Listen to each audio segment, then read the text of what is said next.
Comment comparer des fractions? Voici deux fractions, 5 dixièmes et 8 dixièmes. Laquelle est la plus petite et laquelle est la plus grande? Pour répondre plus facilement à cette question, on utilise les droites graduées pour placer 5 dixièmes et 8 dixièmes.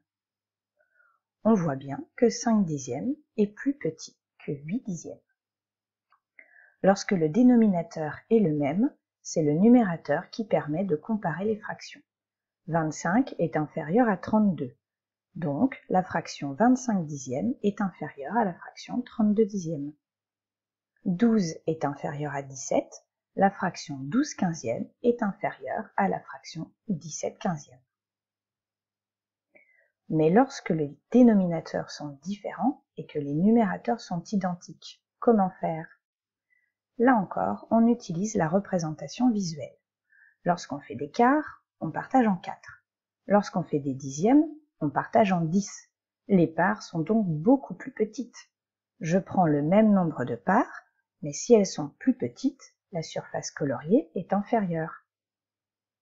La fraction 3 quarts est donc supérieure à la fraction 3 dixièmes.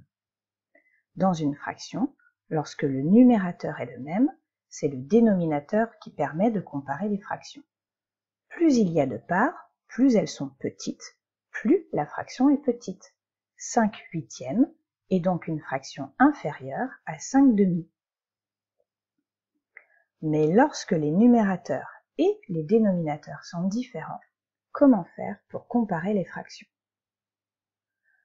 Lorsqu'on fait des sixièmes, on partage en 6, et lorsqu'on fait des demi, on partage en 2.